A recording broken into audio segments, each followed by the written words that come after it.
Alistair Vance stood by the floor-to-ceiling windows of his penthouse, overlooking a city that moved entirely to his rhythm. At 34, he was the undisputed head of Vance Global, a man who measured success in acquisitions and destroyed rivals. But all his wealth, all his terrifying influence, could not solve the absolute silence echoing through the halls of his home. His 5-year-old son, Leo, had not spoken a single word in the 2 years since the tragic accident that took his mother. Dozens of specialists, therapists, and highly paid experts had walked through those doors and all had failed. Alistair was a man used to controlling every variable, but his own son was slipping away into a world he could not reach. Clara Linwood never intended to step foot inside the Vance penthouse. She was a simple kindergarten teacher, struggling to pay off a mountain of debt her late father had left behind. But when an aggressively desperate recruitment agency offered her a salary that could clear her family's name in 6 months, she took the interview. She walked into the lavish, sterile apartment wearing a simple wool coat that felt completely out of place among the marble and modern art. She expected an interview with a human resources director. Instead, she found herself face to face with the billionaire himself. Alistair turned away from the window, his gaze sweeping over her with the cold calculation he usually reserved for failing stock portfolios. He noted her worn shoes and the defiant set of her jaw. He told her immediately that she lacked the clinical background he usually required, that he had no time for incompetence, and that if she failed to make progress with Leo, she would be dismissed without a second thought. Clara did not flinch. She looked directly into his icy blue eyes, her voice steady and clear. She told him that she was there to care for a child, not to cater to a billionaire's bruised ego, and if he wanted a clinical robot, he should buy a machine. She told him children need warmth, not just a well-funded schedule. Alistair felt a muscle feather in his jaw. No one spoke to him like that. Not his board members, not his rivals, and certainly not an employee.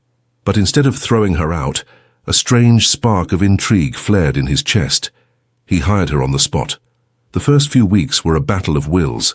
The penthouse felt less like a home and more like a corporate fortress. Eleanor Vance, Alistair's mother, made frequent visits, her sharp eyes missing nothing. Eleanor was a woman wrapped in designer silk and generational prejudice.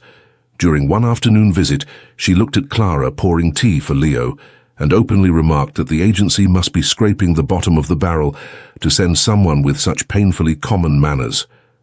Clara simply smiled, wiped Leo's chin and replied that common manners built the foundation of genuine kindness, something money clearly could not buy.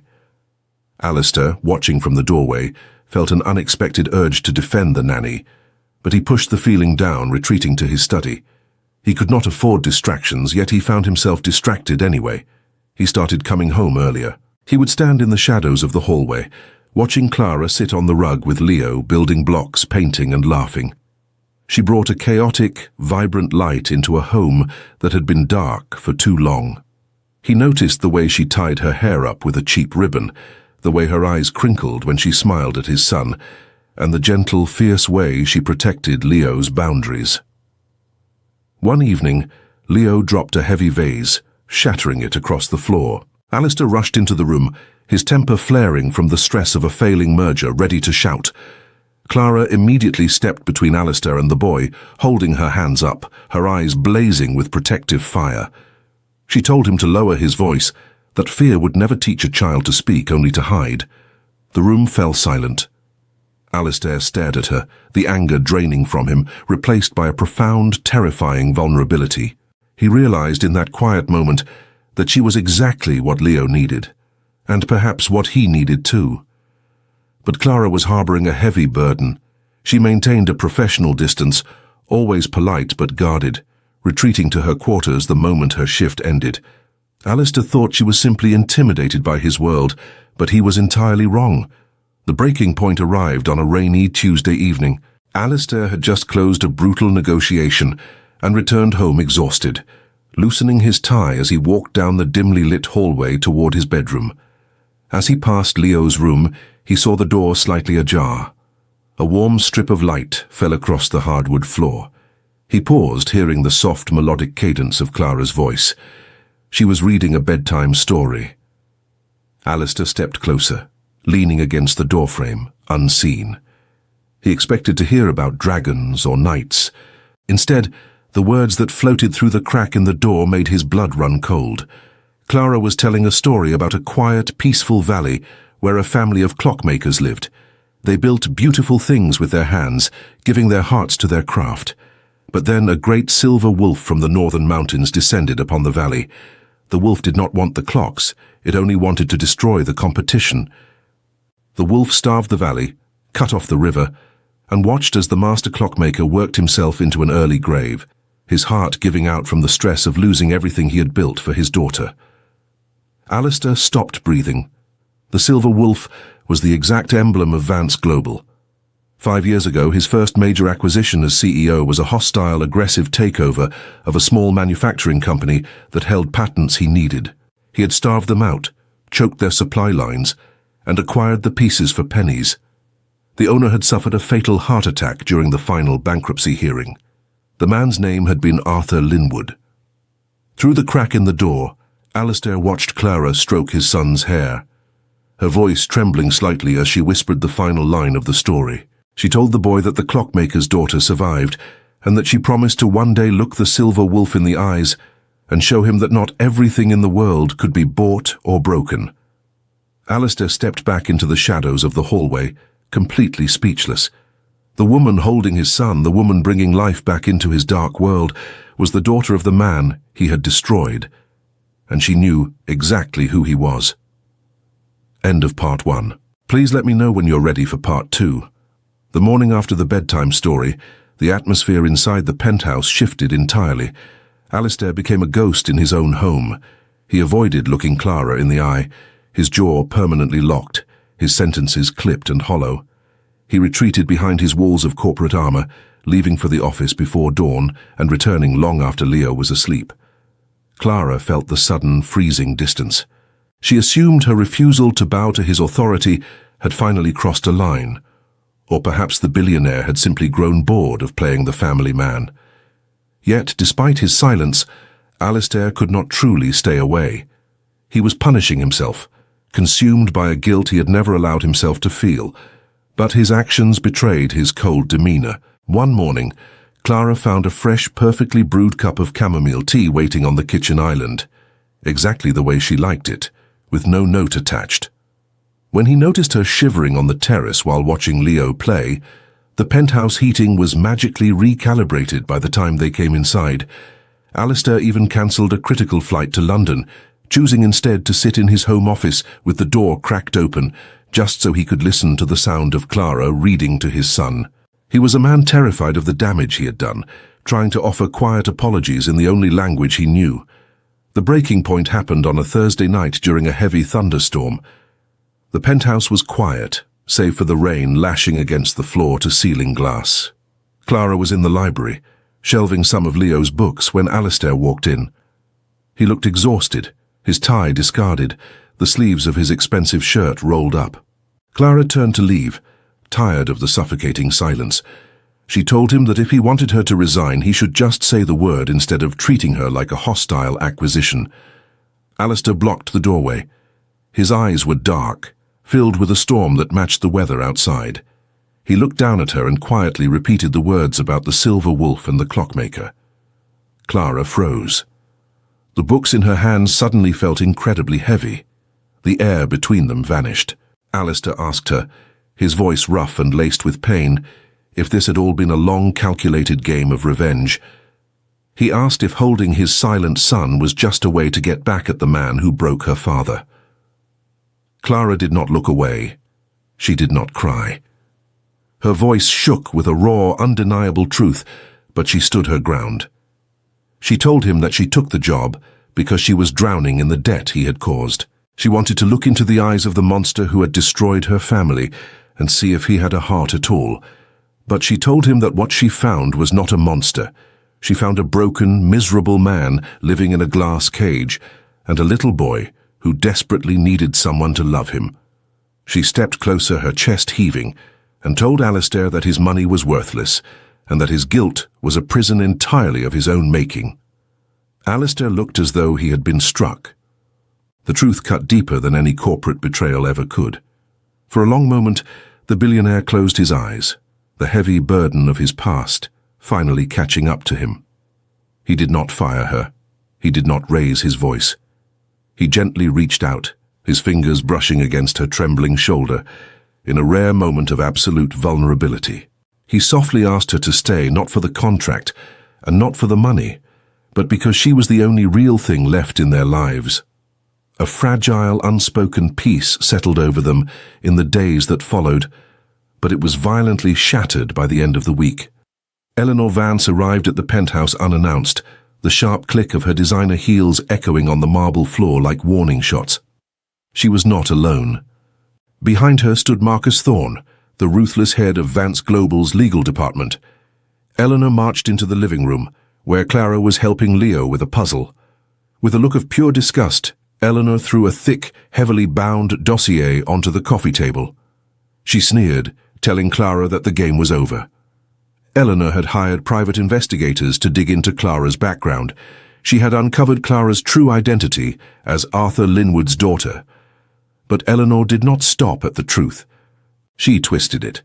She looked at Clara with venomous triumph and declared that Clara was a corporate spy, planted by rival firms to extract sensitive details about Vance Global's upcoming mergers by manipulating a grieving child and a vulnerable father. Marcus Thorne stepped forward, his tone completely void of emotion, and stated that they had drafted a confession. If Clara signed it and left immediately without a single cent, they would not press charges. If she refused, they would have her arrested for corporate espionage and fraud, ensuring she would spend the next decade in a federal prison. Clara was completely cornered. She looked toward the staircase and saw Leo watching from the shadows, his small hands clutching the banister, his eyes wide with absolute terror. Eleanor stepped closer, her voice dropping to a cruel whisper, calling Clara a pathetic opportunist who was trying to steal from the very men who had rightfully crushed her weak, pathetic father. The front doors of the penthouse suddenly opened, and heavy footsteps stopped dead in the entryway. Alistair stood there, his briefcase still in hand, having caught the absolute worst of his mother's poisonous words. Alistair did not shout. He did not lose his temper. The terrifying calm that settled over his features was far more dangerous than any outburst. He walked slowly into the center of the room, his eyes fixed entirely on the thick dossier resting on the coffee table.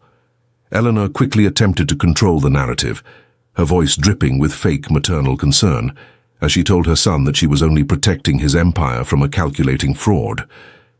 She gestured to Marcus Thorne, expecting the lawyer to back up her claims. Marcus puffed out his chest, ready to explain the fabricated legalities of Clara's supposed espionage. Without a single word, Alistair picked up the dossier. He did not open it. He did not even glance at the meticulously forged documents inside. He simply walked over to the grand marble fireplace and tossed the heavy folder directly into the burning flames. Eleanor gasped, her composed facade cracking instantly. She demanded to know what he was doing. Insisting that those papers were the only proof he had of the nanny's betrayal, Alistair finally turned to face his mother. His voice was quiet, cold, and absolute. He told her that he already knew exactly who Clara was, and that the only traitors in the room were standing in front of him. He looked at Marcus Thorne and calmly revealed that his own private investigators had been auditing the legal department for the past 3 months. He knew about the offshore accounts. He knew about the board votes Marcus and Eleanor had manipulated to try and force a change in the company's leadership. Alistair pulled a slim envelope from his coat pocket and dropped it on the table where the dossier had been. He told Marcus that the federal authorities were waiting in the lobby of the building, and if the lawyer did not walk out the door immediately, Alistair would personally ensure he never saw the outside of a prison cell again. Marcus turned completely pale. Without a word to Eleanor, the ruthless lawyer grabbed his briefcase and rushed out of the penthouse, his career and freedom shattered in an instant. Eleanor stood trembling, her power entirely stripped away. Alistair looked at the woman who had raised him and told her that she was no longer welcome in his company, his home, or his son's life. He warned her that if she ever came near Clara or Leo again, he would freeze every asset and trust fund she possessed. Defeated and humiliated, Eleanor Vance walked out the door, the sharp click of her heels sounding like a hollow echo of the empire she had just lost. The penthouse fell completely silent, save for the sound of the rain against the glass. Alistair stood in the center of the room, the corporate armor he had worn for years finally falling away. He turned to Clara, who was still standing near the staircase, breathing heavily. He did not try to buy her forgiveness. He did not offer her a check or a hollow promise. Instead, he reached into his pocket and handed her a different envelope. He told her that he had spent the morning completely restructuring Vance Global. He had officially separated Linwood Manufacturing from his conglomerate, transferring all the original patents, assets, and properties entirely into her name. He told her it was not a gift, but a long overdue restoration of what was rightfully hers. Clara looked down at the documents, tears finally spilling over her lashes. She looked back up at the man who had destroyed her past, only to realize he was trying everything in his power to rebuild her future. Before she could speak, a tiny, soft voice echoed through the massive room. Leo stepped out from the shadows of the staircase. He walked straight to Clara, wrapping his small arms tightly around her legs. He looked up, his eyes bright, and whispered, asking her to please stay and read another story. It was the first time the boy had spoken a single word in 2 years. Alistair dropped to his knees, pulling both his son and Clara into a desperate, trembling embrace, the weight of his past finally washing away. A year passed, bringing a completely new light to the city. The towering glass penthouse was no longer a silent, sterile fortress. It was filled with laughter, scattered toys, and the warmth of a real family. Clara and Alistair stood together on the terrace, watching the sunset paint the sky in brilliant colors. She had taken the helm of Linwood Manufacturing, rebuilding her father's legacy with Alistair, standing proudly by her side, not as a corporate rival, but as an equal partner in every sense of the word. He wrapped his arms around her waist, kissing the top of her head as Leo ran out onto the terrace, calling for both of his parents. Clara smiled, leaning back into Alistair's embrace, knowing that the Silver Wolf had finally learned to protect the valley, and the clockmaker's daughter had finally found her home. If this story touched your heart, share it with someone who needs to hear a good story about redemption and love.